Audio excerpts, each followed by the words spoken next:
जय श्रीमाता।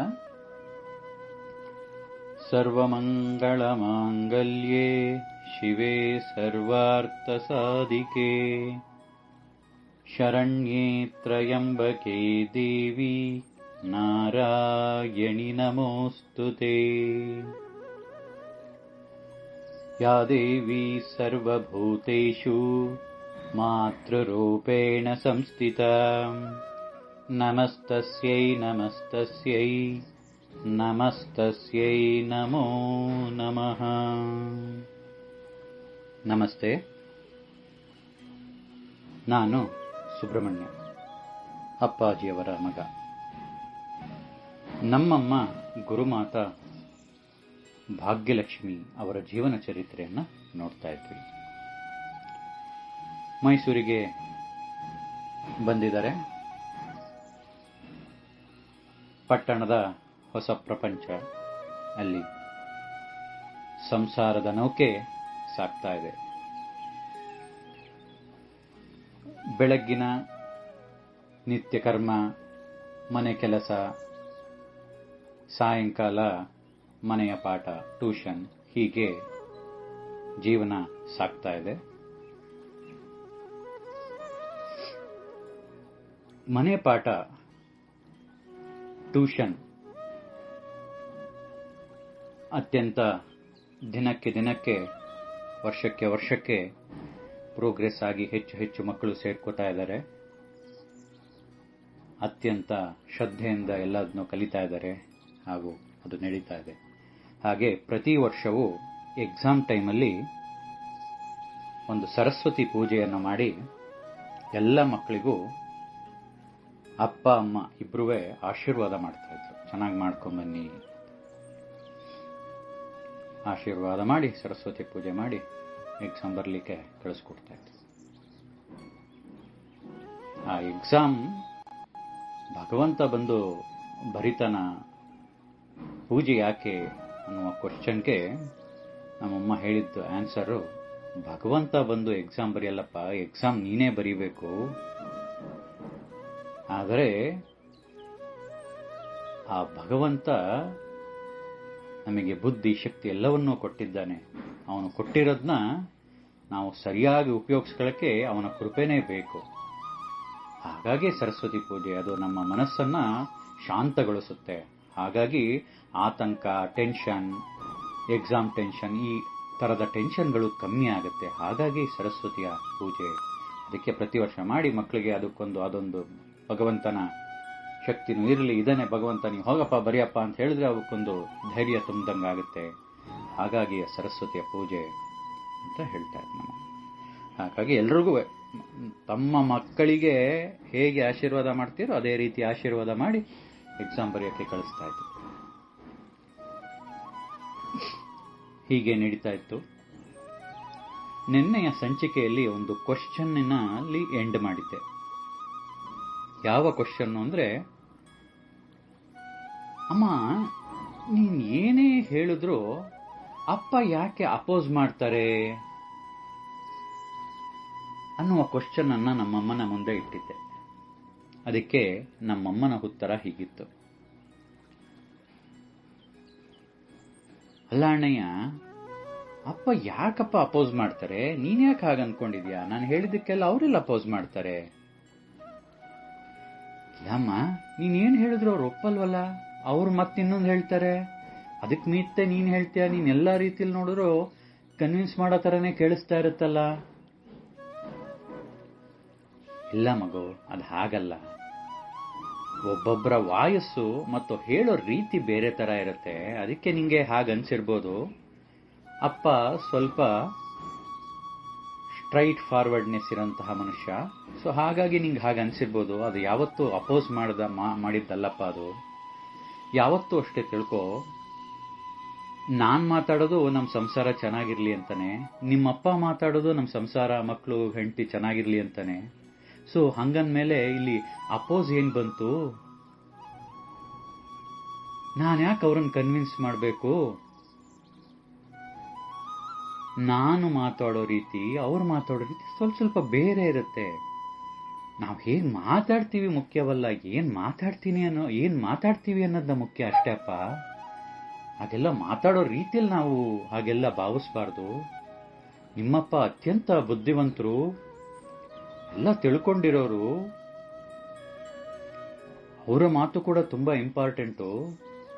ಹಾಗಾಗಿ ನಾವು ಯಾವುದೋ ಒಂದು ವಿಚಾರ ತಗೊಂಡಾಗ ಅದರಲ್ಲಿ ಎಲ್ಲಾ ರೀತಿಯಲ್ಲೂ ನಾವು ಯೋಚನೆ ಮಾಡಬೇಕಾಗತ್ತೆ. ಏಕ್ದಡಂ ಎಸ್ ಜೈ ಅಂತ ನುಗ್ಗುಬಿಡಬಾರ್ದು. ಹಾಗಾಗಿ ಅದೆಲ್ಲ ಇಟ್ಸ್ ಎ ಡಿಸ್ಕಷನ್. ನಮ್ಮನ್ನ ಯಾವತ್ತೂ ಪಾಪ ಅವ್ರು ಅಪೋಸ್ ಮಾಡಿಲ್ಲ. ಅವರ ಮಾತಾಡೋ ರೀತಿ ಎಲ್ಲಾ ರೀತಿಯಲ್ಲಿ ನಾವು ಯೋಚನೆ ಮಾಡಬೇಕಾಗತ್ತೆ. ಹಾಗಾಗಿ ನಾನೊಂದು ಆಂಗಲ್ ಇಂದ ಯೋಚನೆ ಮಾಡಿದ್ರೆ ನಿಮ್ಮಪ್ಪ ಇನ್ನೊಂದು ಆಂಗಲ್ ಇಂದ ಯೋಚನೆ ಮಾಡ್ತಾರೆ. ಯಾಕೆಂದ್ರೆ ಅಲ್ಟಿಮೇಟ್ ಆಗಿ ದುಡ್ಡು, ಹಣಕಾಸಿನ ವ್ಯವಹಾರ ಎಲ್ಲ ಹೊಂದಿಸ್ಕೋಬೇಕಾದವರೇ ಅಲ್ವಪ್ಪ. ಹಾಗಾಗಿ ಅವರ ಒಂದು ರೀತಿಯಲ್ಲೂ ನಾನು ಯಾವತ್ತೂ ಅವ್ರ ಮಾತನ್ನ ಕೇಳ್ತೀನಿ. ನಾನು ಮಧ್ಯೆ ಎಲ್ಲೂ ಕಟ್ ಮಾಡಲ್ಲ. ನನ್ಗೆ ಯಾವತ್ತೂ ಅವ್ರು ಅಪೋಸ್ ಮಾಡ್ತಾರೆ ಅಂತ ಅನ್ಸ್ಲೇ ಇಲ್ಲ. ಯಾಕೆಂದ್ರೆ ಎಲ್ಲವೂ ಒಳಿತಿಗಾಗಿಯೇ. ಒಂದು ಕೆಲಸ ಮಾಡ್ಬೇಕಾದ್ರೆ ನಾವು 10 ಅಲ್ಲ, 100 ಅಲ್ಲ, 1000 ಸತಿ ಯೋಚನೆ ಮಾಡಬೇಕು, 1000 ಸತಿ ಮಾತಾಡಬೇಕು. ಆಮೇಲೆ ಒಂದು ಸತಿ ಕೆಲಸ ಅದಕ್ಕೆ ಸ್ಟಾರ್ಟ್ ಆದ್ಮೇಲೆ ಮತ್ತೆ ಹಿಂದೆ ತಿರುಗಿ ನೋಡಬಾರ್ದು. ಹಿಂದೆ ತಿರುಗಿ ಮತ್ತೆ ನೋಡಬಾರದು ಅನ್ನೋ ರೀತಿಯಲ್ಲಿ ಡಿಸ್ಕಷನ್, ಎಲ್ಲ ಆಂಗಲಲ್ಲೂ ಡಿಸ್ಕಷನ್ಗಳಾಗಬೇಕು. ಹಾಗೇನೆ ನಮ್ಮ ಸಂಸಾರದಲ್ಲೂ ನಾವು ಒಂದು ಏನಾರ ಮಾಡ್ಕೋಬೇಕು, ಒಂದು ಮನೆ ಕಟ್ಟಬೇಕು, ಸೈಟ್ ತಗೋಬೇಕು ಅಂದಾಗ್ಲೂ ಆಸೆಗಳಿರುತ್ತೆ, ನಿಜ. ನಮಗೂ ಅವೆಲ್ಲ ಇರಬೇಕು ಅಂತ. ಬಟ್ ಅದು ಹೇಗೆ ಮಾಡಬೇಕು ಅನ್ನೋದನ್ನ ನಾವು ಕೂತು ಅದನ್ನ ಮಾತಾಡೋದೇ ಹೊರತು ಅದು ಯಾವತ್ತೂ ಅಪೋಸು ಮಾಡಿಲ್ಲ. ನಾನು ಯಾವತ್ತೂ ಅವ್ರಿಗೆ ಕನ್ವಿನ್ಸು ಮಾಡಕ್ ಹೋಗಿಲ್ಲ. There is no convince, there is no oppose. It's a beautiful discussion happen for our progress. ಮುಂದೆ ಹೇಗೆ ನಡಿಬೇಕು, ಹೇಗೆ ನಾವು ತಗೋಬೇಕಾದ್ರೆ ಹೇಗೆ ತಗೋಬೇಕು. ಅಮ್ಮ, ನೀನು ಹೇಳ್ತಿರೋದೆಲ್ಲ ಸರಿ, ಆದ್ರೂ ಅಪ್ಪ ಮನೆಯನೆಂದು ಕಟ್ಟದಿರು, ಎಲ್ಲೂ ನಿಲ್ಲದಿರು ಅಂತೆಲ್ಲ ಶ್ಲೋಕ ಹೇಳ್ಕೊಂಡು, ಹೌದಪ್ಪ ಅದು ಸರಿನೇ. ಅದು ಒಂದು ರೀತಿಯಲ್ಲಿ ಯೋಚನೆ ಮಾಡುವ, ನಮ್ಮ ಜೀವನ ಯೋಚನೆ ಮಾಡೋ ರೀತಿನೂ ಶೈಲಿನೂ ಅದು ಹಾಗೆ. ನಮ್ಗೇನ್ ಬೇಕು ಅನ್ನೋದನ್ನ ನಾವು ಖಾತ್ರಿ ಪಡಿಸ್ಕೊಳಕ್ಕೆ ಅದೆಲ್ಲ ಹೇಳೋದು.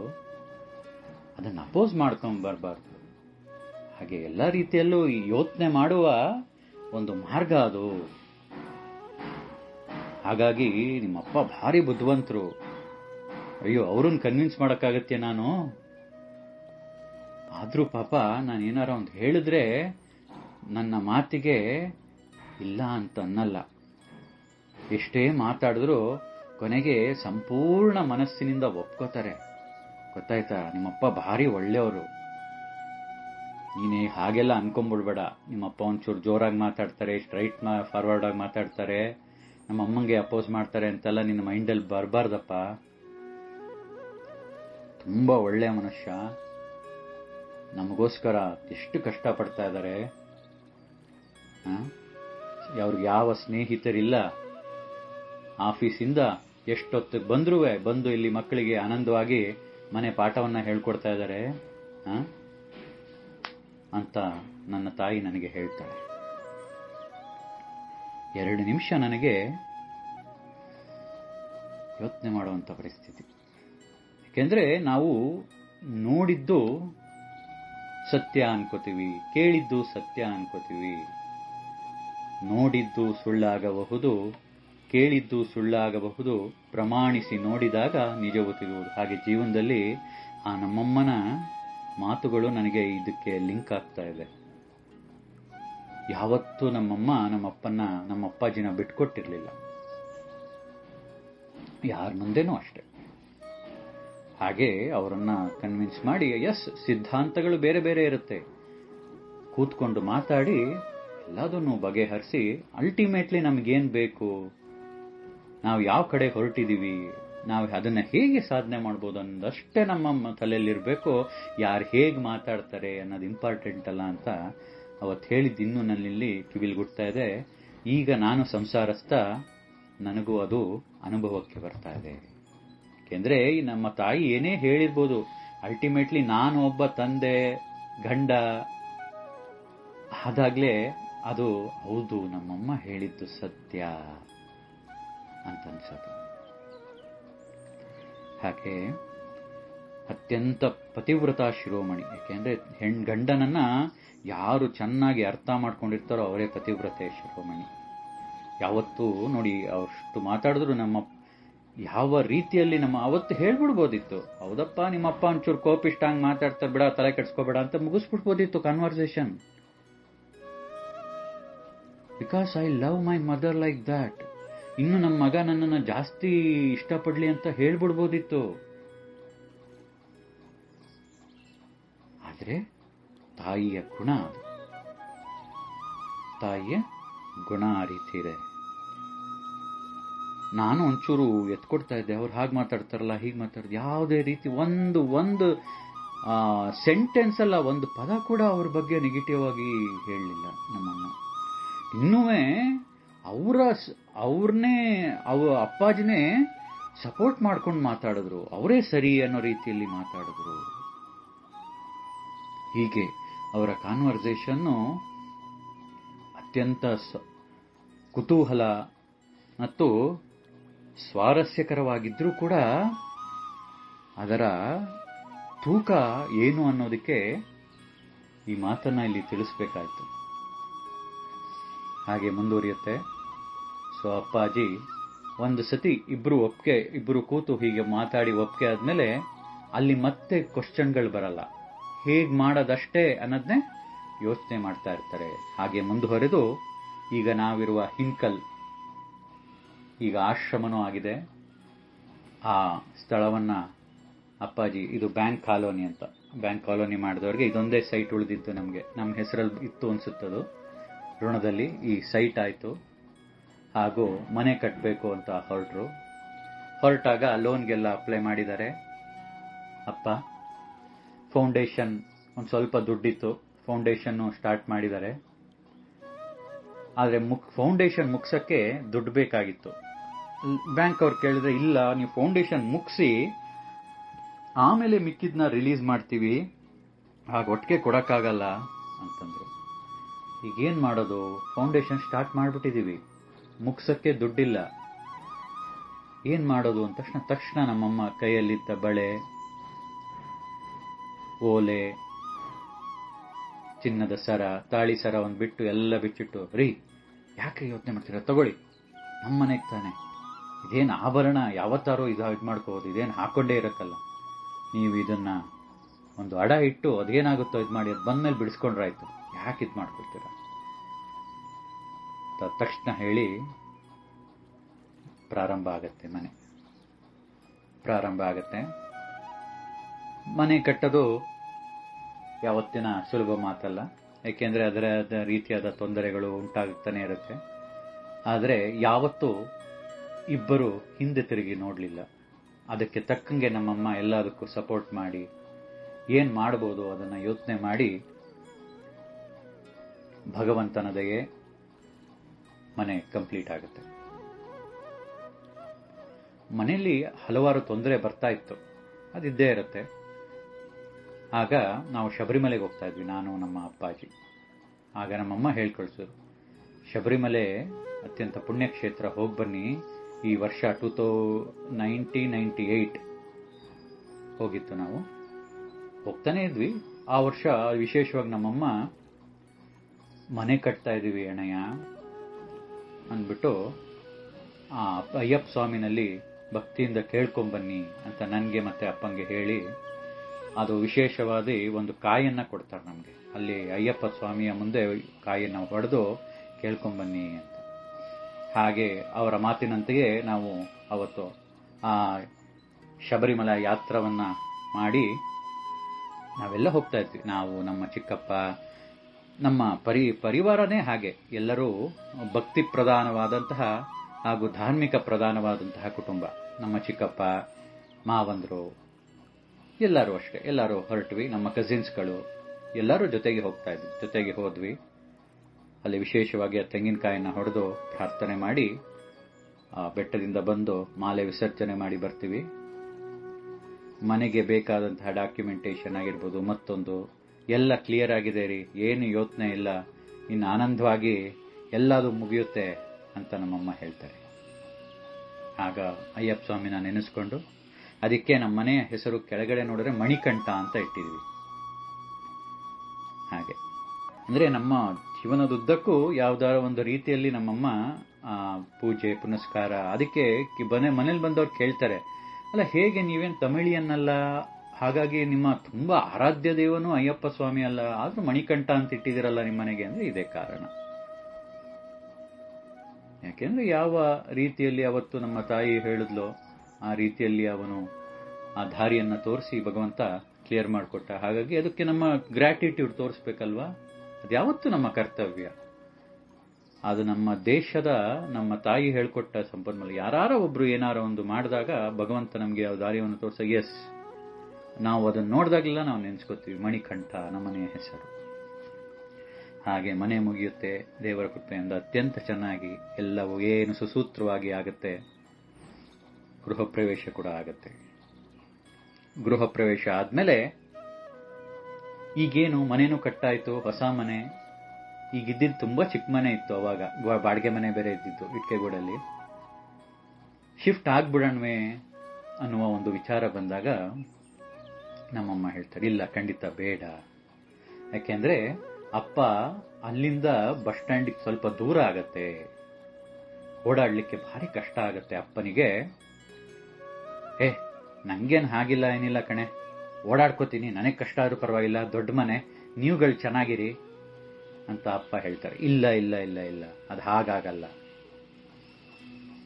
ಫಸ್ಟು ನಿಮ್ಮನ್ನು ನೋಡ್ಬೇಕಾಗತ್ತೆ, ಮನೆ ಕಟ್ಟಿದೀವಿ ಆಗ್ಲಿ, ಈಗ ಸದ್ಯಕ್ಕೆ ಬಾಡಿಗೆ ಕೊಡೋಣ, ನಿಮ್ದು ಸರ್ವಿಸ್ ಯಾವಾಗ ನಮ್ಗೆ ಟೈಮ್ ಬರುತ್ತೋ ನೋಡ್ಕೊಂಡು ಹೋಗೋಣ, ಹಾಗೆ ದುಡ್ಕದ್ ಬೇಡ ಅಂತ ಡಿಸಿಷನ್ ಮಾಡಿ ಮನೇನ ಬಾಡಿಗೆ ಕೊಡಬೇಕು ಅನ್ನೋ ವಿಚಾರ ಬರುತ್ತೆ. ಮತ್ತು ಅಲ್ಲಿ ನಮ್ಮಮ್ಮ ಮತ್ತೆ ಅಪ್ಪಾಜಿಯ ಒಂದು ಗುಣ ಏನು ಅಂದ್ರೆ, ಒಬ್ರು ಯಾರ ಅತ್ಯಂತ ಸುಸಂಸ್ಕೃತ ಕುಟುಂಬಕ್ಕೆ ಕೊಡಬೇಕು. ಯಾಕೆಂದ್ರೆ ಅತ್ಯಂತ ಕಷ್ಟಪಟ್ಟು ಕಟ್ಟಿರುವ ಮನೆ, ಭಗವಂತನ ಕೃಪೆಯಿಂದ ಯಾರ ಒಬ್ರು ಸುಸಂಸ್ಕೃತವಾದ ಒಂದು ದಂಪತಿಗಳು, ಒಂದು ಸಂಸ್ಕಾರವಂತರು ಸಂಸಾರವೊಂದು ಬಂದಲ್ಲಿದ್ರೆ ನಾವು ನೆಕ್ಸ್ಟ್ ಬಂದಿರೋಕ್ಕೂ ಅದೊಂದು ಅನುಕೂಲ ಆಗುತ್ತೆ ಅಂತ ಯೋಚನೆ ಮಾಡ್ತಾ ಇರ್ಬೇಕಾದ್ರೆ ಹಿನಕಲಿನ ಗಣಪತಿ ದೇವಸ್ಥಾನದ ಪುರೋಹಿತರು ನಮ್ಮನ್ನ ಕೇಳ್ತಾರೆ. ಅವರ ಹೆಸರು ಸತ್ಯನಾರಾಯಣ ಶಾಸ್ತ್ರಿಗಳು ಅಂತ. ಅತ್ಯಂತ ಒಳ್ಳೆಯ ಮನುಷ್ಯ, ಆದರೆ ಸ್ವಲ್ಪ ಎಕನಾಮಿಕಲಿ ವೀಕ್. ಇಷ್ಟು ದೊಡ್ಡ ಮನೆ ಇದೆ, ನನಗೆ ಕೊಡಕ್ಕಾಗದೆ 1,500 ಬಾಡಿಗೆ. ಸೊ ಹಾಗಾಗಿ ನೋಡಿ, ನಿಮ್ಗೆ ಇಷ್ಟ ಆದ್ರೆ ನನಗೆ ಕೊಡಿ ಅಂತ. ಅಪ್ಪ ಅಮ್ಮ ಒಂದು ಕ್ಷಣನೂ ಯೋಚನೆ ಮಾಡ್ದಲೆ, ಆಗ್ಲಿ 1,500 ನೀವು ಕೊಡಿ ಸಾಕು, ನಮಗೆ ಬಾಡಿಗೆ, ನೀವು ಬಂದಿರಿ ಆಗ್ಲಿ. ಅವರ ಅಪ್ಪ ಅಮ್ಮ ಇಬ್ರು ಹೇಳ್ತಾರೆ, ಅದರಲ್ಲೂ ವಿಶೇಷವಾಗಿ ಅಮ್ಮ ಹೇಳ್ತಾರೆ, ನೀವು ಬಂದು ಇಲ್ಲಿ ನಮ್ಮ ಮನೆಯಲ್ಲಿ ಪೂಜೆ ಪುನಸ್ಕಾರ ಮಾಡ್ಕೊಂಡಿದ್ರೆ ಸಾಕು, ಅದಕ್ಕೋಸ್ಕರನೇ ನಾವು ಇದಕ್ಕೆ ಒಪ್ಪಿದೀವಿ. ಆಗ್ಲಿಮ್ಮ, ನಮ್ದು ಅದೇ ತರನೇ ಕುಟುಂಬ. ಅವರು ಪಾಪ ಇದನ್ನು ಹೇಳ್ತಾ ಇದ್ರು, ಶಾಸ್ತ್ರ ಕೂಡ ಹೇಳ್ತಾ ಇದ್ರು, ಭವಿಷ್ಯ ಇದೆಲ್ಲ ಹೇಳ್ತಾ ಇದ್ರು. ಸೊ ಹಾಗಾಗಿ ಜನ ಬಂದ್ರೆ ನಂಗೂ ಇಲ್ಲೂ ಅನುಕೂಲ ಆಗುತ್ತೆ ಅಂತ. ಆಗ್ಲಿ, ನಮ್ಮಮ್ಮಂಗೂ ಸಂತೋಷ ಆಗತ್ತು. ಆಗ್ಲಿ, 4 ಜನ ಬಂದು ಇಲ್ಲಿ ಅವರ ದುಃಖವನ್ನ ತೋಡಿ ನೀವು ಅದಕ್ಕೇನ್ ಬೇಕೋ ಪರಿಹಾರ ಬೇರೆ ಕೊಡ್ತೀರಾ, ಇದೆಲ್ಲ ತುಂಬಾ ಸಂತೋಷ, ನಮ್ಮ ಮನೇಲಿ ನಡೆಯುತ್ತೆ ಅಂದ್ರೆ ನಮ್ಗೆ ಅದ್ಯಂತ ಆನಂದ. ಆಗ್ಲಿ ರೀ, ಅವ್ರು ಎಷ್ಟು ಕೊಡ್ತಾರೋ ಕೊಡ್ಲಿ ಅಂತ ನಮ್ಮ ಅಪ್ಪನ ಹತ್ರ ಹೇಳಿ, ಕೊನೆಗೆ 10 ವರ್ಷಗಳ ಕಾಲ ಅವರೊಬ್ಬರೇ ಇದ್ರು. ಆ ಸಂಸಾರ ಒಂದೇ ಇತ್ತು, ಸತ್ಯನಾರಾಯಣ ಶಾಸ್ತ್ರಿಗಳ ಸಂಸಾರ ಒಂದೇ ಇತ್ತು. ಆ 10 ವರ್ಷದಲ್ಲಿ ಅವರು ತಿಂಗಳಿಗೆ ಬಾಡಿಗೆ ಕೊಟ್ಟಿದ್ದು 1,500ನೇ. ನಾವು ಜಾಸ್ತಿ ಮಾಡ್ಲೂ ಇಲ್ಲ, ಪಾಪ ಅವರು ಆ ಸ್ಟೇಟಸ್ ನಾವು ಕೇಳಲೂ ಇಲ್ಲ. ಒಂದೊಂದು ತಿಂಗಳು ಲೇಟಾಗಿ ಕೊಡ್ತಾ ಇದ್ರು. ಮತ್ತೆ ನೆನಪಾಗುತ್ತೆ ನಮ್ಮಮ್ಮನ ಮಾತು, ಜೀವನ ನಡೆಸೋಕೆ ಹಣ ಬೇಕು, ಹಣವೇ ಜೀವನವಾಗಬಾರದು. ಪ್ರತಿ ಹೆಜ್ಜೆಲ್ಲೂ ಇದು ನಮ್ಮ ಅಪ್ಪ ಅಮ್ಮ, ವಿಶೇಷವಾಗಿ ನಮ್ಮಮ್ಮ ತೋರಿಸ್ಕೊಂಡ್ಬರ್ತಾ ಇರುವಂತಹ ರೀತಿ ಅದು. ಆಗ್ಲಿ, ಅವರು ಅಂದ್ರೆ ವಿಶೇಷವಾಗಿ ಅದು ಆ ಮನೆ ಕಟ್ಟಿದೀವಿ ನಾವು ಶ್ರದ್ಧಾ ಭಕ್ತಿಯಿಂದ, ಆ ಮನೆಯಲ್ಲಿ ನಡೆಯೋ ಕಾರ್ಯ ಇಂಪಾರ್ಟೆಂಟು, ದುಡ್ಡು ಇಂಪಾರ್ಟೆಂಟ್ ಅಲ್ಲ ಅಂತ 10 ವರ್ಷಗಳ ಕಾಲ ಹಾಗೆ ನಡೀತದು. ಹೀಗೆ ಅತ್ಯಂತ ಸರಳ ಸಜ್ಜನಿಕೆಯ ಸಹನಾಮೂರ್ತಿಯಾದಂಥ ಭಾಗ್ಯಮ್ಮ ಅನೇಕ ವ್ರತಗಳು, ಅನೇಕ ಪೂಜೆಗಳಲ್ಲಿ ತಮ್ಮನ್ನು ತಾವು ತೊಡಗಿಸ್ಕೊತಾ ಇದ್ರು. ಒಂದು ದಿನ ಕೂತು ಸೀರಿಯಲ್ ನೋಡಿದ್ದು ನಾನು ನೋಡಲಿಲ್ಲ. ಇನ್ಫ್ಯಾಕ್ಟ್ ನಮ್ಮನೆ ಟಿವಿ ಕೇಬಲ್ಲೇ ಹಾಕ್ಸಿರ್ಲಿಲ್ಲ. ಡಿಶ್ ಅಂತೀವಲ್ಲ, dish antenna, whatever it is, ಹಾಕ್ಸೇ ಇರಲಿಲ್ಲ. ನನಗೆ ನೆನಪಿದ್ದಂಗೆ 6ನೇ ಕ್ಲಾಸಿಂದ ನಾನು ಇಂಜಿನಿಯರಿಂಗ್ ಓದೋ ತನಕ ಒಂದೇ ಟಿವಿ ಇದ್ದಿದ್ದು, BPL colour TV. We purchased it on 1992. Same TV ಅದೇ ಇದ್ದಿದ್ದು. ನಾನು ಇಂಜಿನಿಯರಿಂಗ್ ಬಂದಾಗಲೂ ಅದೇ ಟಿವಿ ಇತ್ತು. ಆದರೆ ಟಿವಿ ಆನ್ ಮಾಡಿದ್ ನಾನು ನೋಡಲೇ ಇಲ್ಲ 6ನೇ ಕ್ಲಾಸಿಂದ ನನ್ನ ಇಂಜಿನಿಯರಿಂಗ್ ತನಕ. ಸೊ ಟಿವಿ ಏನೂ ನೋಡ್ತಾ ಇರಲಿಲ್ಲ. ನನಗೆ ನ್ಯೂಸ್ ಗೊತ್ತಾಗ್ತಿದ್ದು ನ್ಯೂಸ್ ಪೇಪರಲ್ಲಿ. ನ್ಯೂಸ್ ಪೇಪರ್ ಒಂದು ತೋರಿಸ್ತಾ ಇದ್ರು ಅಪ್ಪಾಜಿ, ಬಂದು ಅವರು ರಾತ್ರಿ ಟೈಮ್ ಆದಾಗ ಓದ್ತಾ ಇದ್ದಿತ್ತು. ಟಿವಿ ನೋಡ್ತಾ ಇರಲಿಲ್ಲ. ತನ್ನ ಗಳಿಗೆಗಳು, ಗಂಟೆ, 24 ಗಂಟೆಯಲ್ಲಿ ಅದನ್ನು ಹೇಗೆ ಉಪಯೋಗಿಸ್ಕೋಬಹುದು ಅನ್ನೋದು ಭಾಗ್ಯಮ್ಮನ ವಿಶೇಷತೆಯಾಗಿತ್ತು. ವ್ರತಗಳು, ಯಾವ್ಯಾವುದೋ ವ್ರತ, ಸಂತೋಷಿಮಾ ವ್ರತ ಅಂತ ಮಾಡ್ತಾ ಇದ್ರು. ಎಷ್ಟು ವ್ರತಗಳು, ಪೂಜೆಗಳು ನಡೀತಾನೇ ಇರೋದು. ಮತ್ತದು ವ್ರತಗಳು ಅಂದ್ರೆ ಏನು, ಪೂಜೆ ಪುನಸ್ಕಾರ ಬೇರೆ, ವ್ರತ ಬೇರೆ. ವ್ರತ ಏನು ಅಂದ್ರೆ ಒಂದು ಕ್ರಮ ಇರುತ್ತೆ, ಅದೇ ರೀತಿ ಮಾಡಬೇಕು. ಕೆಲವೊಂದು ಕಠಿಣ ವ್ರತಗಳಿರುತ್ತೆ. ಸುಮಾರು ಒಂದೊಂದ್ಸತಿ ಉಪ್ಪಿಲ್ಲದ ಊಟಗಳನ್ನ ಮಾಡ್ತಾ ಇದ್ರು. ಯಾಕೆಂದ್ರೆ ಆ ವ್ರತದಲ್ಲಿ ತಿಳಿಸಿರೋ ಹಂಗೆ ಉಪ್ಪಿಲ್ಲದ ವ್ರತ, ಹಾಗೆ ನೆಲದ ಮೇಲೆ ಮಲ್ಕೋಬೇಕು ಅನ್ನೋದಿರೋದು. ಕೆಲವೊಂದು ವ್ರತ ಮಾಡ್ಬೇಕಲ್ಲಿ ನೆಲದ ಮೇಲೆ ಮಲ್ಕೊಳ್ಳೋರು. ಹಾಗೆ ಅತ್ಯಂತ ದೈವಿಕವಾದಂತಹ ವಾತಾವರಣವನ್ನ ಸೃಷ್ಟಿ ಮಾಡ್ತಾ ಇದ್ರು ಭಾಗ್ಯಮ್ಮ. ಆಮೇಲೆ ಮನೆ ಹತ್ರ ಚಾಮುಂಡೇಶ್ವರಿ ದೇವಿಯ ದೇವಸ್ಥಾನ ಇತ್ತು. ಅಲ್ಲೂ ಅಷ್ಟೇ ನಿಂಬೆ ಹಣ್ಣಿನ ದೀಪವನ್ನ ಮಾಡೋದು. ಹಾಗೆ utilise the maximum time towards god ಅನ್ನೋದು ಅವರ ಕಾನ್ಸೆಪ್ಟ್ ಆಗಿತ್ತು. ನಾನು ಕ್ವಶನ್ ಕೇಳಿದೆ, ಏನಮ್ಮ ಇಷ್ಟು ಉಪವಾಸಗಳು, ವ್ರತಗಳು, ಪೂಜೆಗಳು, ಏನ್ ಇಷ್ಟೊಂದೆಲ್ಲ ಮಾಡ್ತೀಯಲ್ಲ, ಏನು ಕಾರಣ, ಯಾಕೆ ಹೀಗೆ? ನಿಮ್ಗೆ ಟಿವಿ ನೋಡೋದ್ರಲ್ಲಿ ಇಂಟ್ರೆಸ್ಟ್ ಇಲ್ಲ. ಅಪ್ಪ ಬಾಮ್ಮ ಎಲ್ಲಾರ ಹೊರಗೋಗೋಣ ಅಂದ್ರೆ either will go to temple or ಯಾವ್ದಾರ ಒಂದು ಆಶ್ರಮಕ್ಕೆ ಹೋಗ್ತೀವಿ. ನಾವು ಥಿಯೇಟ್ರಲ್ಲಿ ಫಿಲಂ ನೋಡಿದ್ ನನಗೆ ನೆನಪೇ ಇಲ್ಲ. ಯಾಕಮ್ಮ ಹೀಗೆ? ಏನು ಇದು ನಂಗೆ ಅರ್ಥ ಆಗ್ತಿಲ್ಲ. ಬರೀ ಪೂಜೆ ವ್ರತ ಇದರಲ್ಲಿ ಎಷ್ಟು ಕಾನ್ಸಂಟ್ರೇಷನ್. ನಿಂಗೇನು ಸ್ಟ್ರೈನ್ ಆಗಲ್ವಾ? ಬೆಳಗ್ಗೆ ಅಷ್ಟೊತ್ತಿಗೆ ಹೇಳ್ತೀಯಾ ಅಪ್ಪಂಗೆ ಡಬ್ಬಿಗೆ ಹಾಕೊಡ್ಬೇಕು, ಮಧ್ಯಾಹ್ನ ಮಕ್ಕಳು ಬಂದ್ಬಿಡ್ತಾರೆ, ಟ್ಯೂಷನ್ ಮಾಡಬೇಕು, ಅದ್ರ ಮಧ್ಯೆ ಈ ವ್ರತ ಆಚರಣೆಗಳು, ಉಪವಾಸ ಇರಬೇಕು ಕೆಲವು ದಿನ, ಹೇಗೆ ಅಮ್ಮ ಇವೆಲ್ಲ ಅಂತ ನಾನು ಅಮ್ಮನನ್ನ ಕೇಳ್ತೀನಿ. ಅಂದ್ರೆ ಈ ಪೂಜೆ ನೀನೆಲ್ಲ ಮಾಡ್ತಿಲ್ಲ, ಇದಕ್ಕೆ ಕಾರಣ ಏನು ಅಂತ. ಆ ಉತ್ತರವನ್ನ ಮುಂದಿನ ಸಂಚಿಕೆಯಲ್ಲಿ ನೋಡೋಣ. ಏಕೆಂದ್ರೆ ಮುಂದಿನ ಸಂಚಿಕೆಯಿಂದ ಆ ಗುರುವಿನ ಪ್ರವೇಶವಾಗುತ್ತೆ. ಹೇಗೆ ಗುರು ಸಿಗ್ತಾ ಅನ್ನುವ ಗುರುವಿನ ಮಹತ್ವಗಳು, ಗುರು ಸೇವೆಯಲ್ಲಿ ಭಾಗ್ಯಮ್ಮನ ತೊಡಗಿಕೊಂಡ ರೀತಿ ಮುಂದಿನ ಸಂಚಿಕೆಯಲ್ಲಿ ಪ್ರಾರಂಭ ಮಾಡ್ತಾ ಹೋಗೋಣ. ಹಾಗೆ ಆ ಕ್ವಶ್ಚನ್ನು ಇಲ್ಲಿಗೆ ನಿಲ್ಲಿಸಿಕೊಂಡು ನಾವು ಮುಂದುವರಿಯೋಣ. ಗುರುಮಾತಾ ಗುರುಮಾತಾ ಜಯ ಜಯ ಜಯ ಜಯ ಶ್ರೀಮಾತಾ ಶ್ರೀಮಾತಾ ಶ್ರೀಮಾತಾ ಜಯ ಜಯ ಜಯ ಜಯ ಗುರುಮಾತಾ. ಜೈ ಗುರುದೇವ ದತ್ತ. ಜೈ ಶ್ರೀಮಾತಾ, ಜೈ ಶ್ರೀಮಾತಾ, ಜೈ ಶ್ರೀಮಾತಾ.